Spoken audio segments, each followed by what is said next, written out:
मसीह के मधुर नाम में एक बार फिर से आप सबका स्वागत है। और हम प्रभु के राज्य के बारे में देख रहे हैं। और जो है, हमने बहुत सारी चीजें देखी। प्रभु के राज्य में क्या करेंसी है, प्रभु के राज्य में हम कैसे धन इकट्ठा कर सकते हैं। और आज एक और महत्वपूर्ण चीज है, वो ये कि प्रभु के राज्य में हम कैसे जो है इन्वेस्टमेंट कर सकते हैं।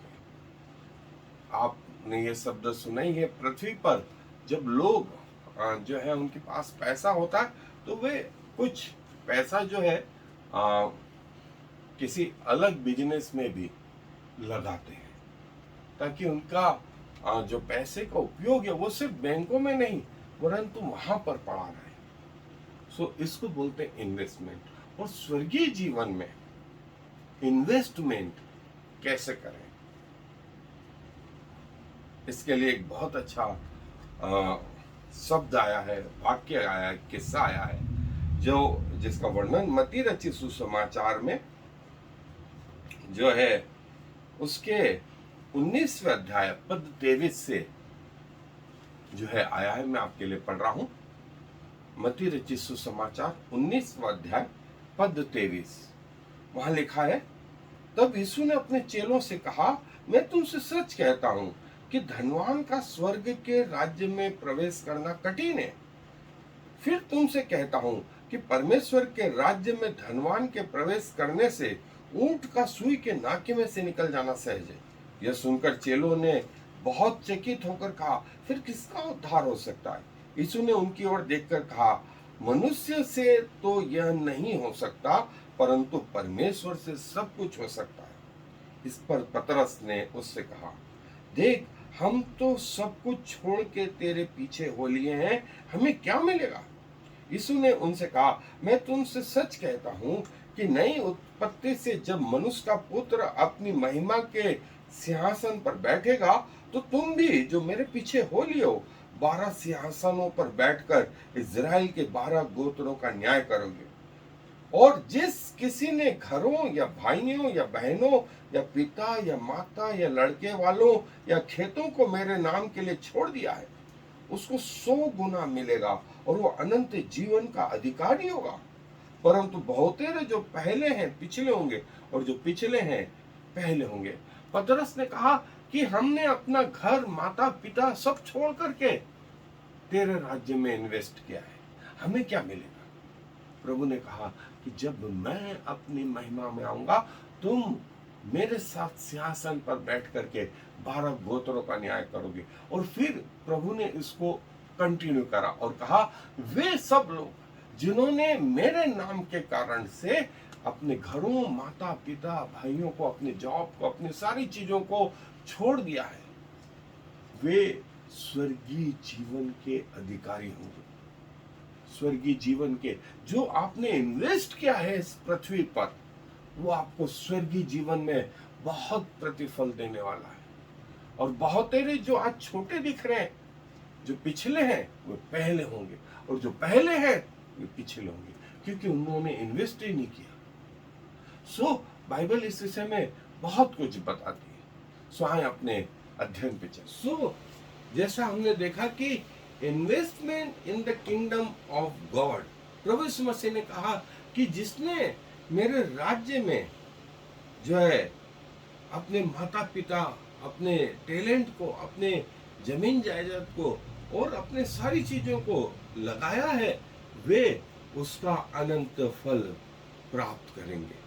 और पतरस ने यही कहा कि प्रभु हमें क्या मिलेगा, हमें क्या मिलेगा। प्रभु ने कहा कि जब मैं अपनी महिमा में आऊंगा तब तुम मेरे साथ सिंहासनों पर विराजमान होंगे और इज़राइल के 12 गोत्रों का न्याय करोगे। और ये प्रभु ने हमें बताया कि पृथ्वी पर जो कुछ हम परमेश्वर के राज्य के लिए लगा रहे हैं, परमेश्वर का राज्य आने पर हमें उसके 1000 गुना जो है वहां मिलेगा। और कई लोगों को इसका ज्ञान ही नहीं है, लेकिन प्रभु जी चाहते हैं कि वो सारी चीजें जो है हम में पाई जाए।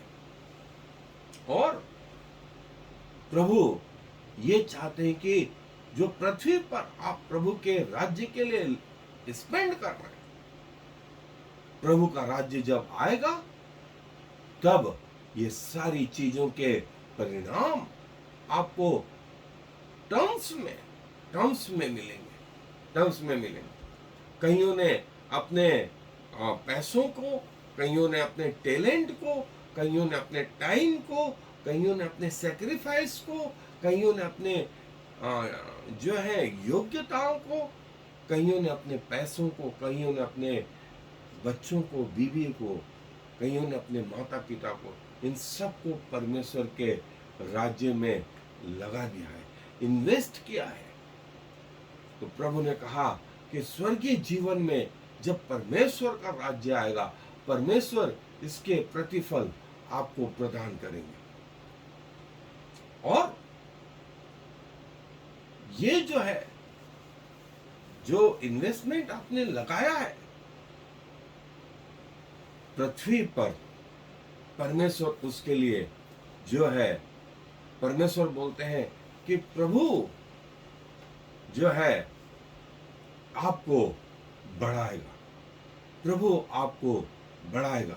और जो आप पृथ्वी पर करेंगे वो स्वर्ग में होगा। आप पृथ्वी पर जो बांधेंगे वो स्वर्ग में बंधेगा, जो आप पृथ्वी पर खोलेंगे वो स्वर्ग में खुलेगा, बशर्त एक और व्यक्ति ऐसा आपके जैसा हो, जो एक मन आपके साथ हो सके। और जो है आप स्वर्ग में जो है प्रभु के यहाँ पर जो है उस स्तर को पहुंचेंगे और आप टारगेट होंगे ब्लेसिंग के, आप टारगेट होंगे ब्लेसिंग के। और जैसा ही एलिसा ने जो है कहा उस सारपत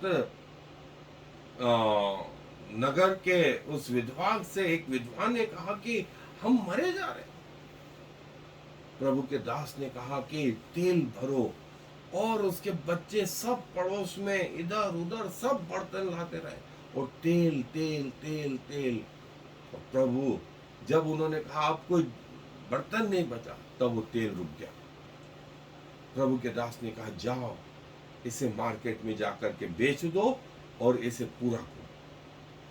और प्रभु आपके लिए जो है आपकी लड़ाइयों को लड़ेगा। और जो है प्रभु जो है आपके भविष्य में, आपके बच्चों और आपके जनरेशंस के लिए जो है स्वयं प्रभु तैयार रहेगा। और आप कई लोगों के आशीष का कारण, कई लोग पृथ्वी पर और स्वर्ग में तो जब आप आएंगे ही आएंगे, तो प्रभु के राज्य में प्रभु के घमंड के कारण। Invest in heaven by doing work on अर्थ।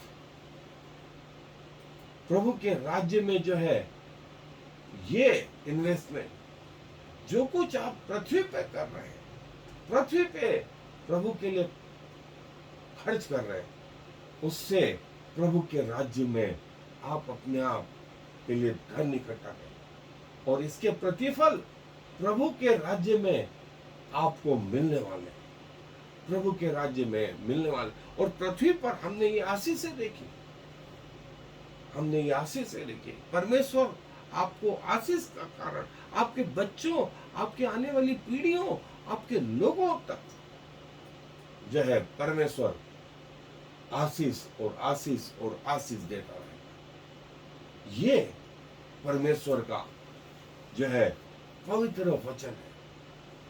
और परमेश्वर चाहता है कि हम इस क्षेत्र में आगे बढ़े, इस क्षेत्र में आगे बढ़े और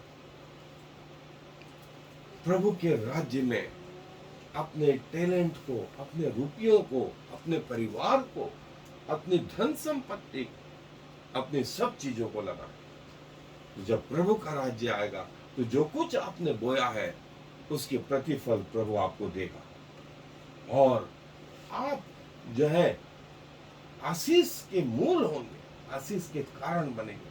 कई लोग आपके द्वारा आशीष पाएंगे।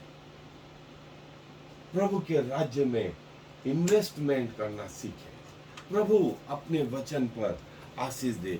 आए दुआ। प्रभु जी धन्यवाद देते हैं कि जो कुछ आपके लोगों ने पृथ्वी पर किया वो आपने उन सब के हिसाब रखे हुए, और आप कहते हैं कि जब स्वर्गीय जीवन आरंभ होगा आप इन सब का अकाउंट जो है प्रदान करेंगे। धन्यवाद प्रभु आपके वचन के लिए, जो आप अपने गूढ़ बातें, अपनी रहस्यमय बातें, अपने राज्य से संबंधित बातें हमें इन अंत के दिनों में बताते हैं। और प्रभु आपके जीवन में जब आप पृथ्वी पर थे कई बातें घटित हुई और उसके परिणाम हम आज तक देखते हैं। सो खुदावंद, हम अपने आप को धन्य मानते हैं कि आप जैसे परमेश्वर हमारे पिता हैं। सारा आदर आपको देते हुए इस विनती को प्रभु यीशु मसीह के नाम से मांग लेते हैं। आमीन और फिर आमीन।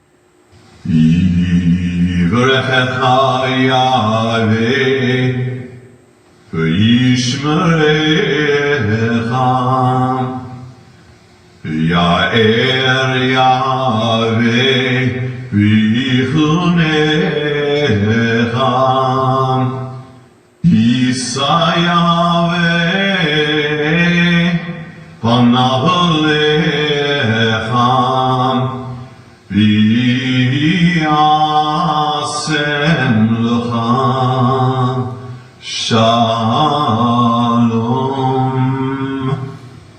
May the Lord bless you and protect you. May the Lord smile on you and be gracious to you. May the Lord show you his favor and give you his peace.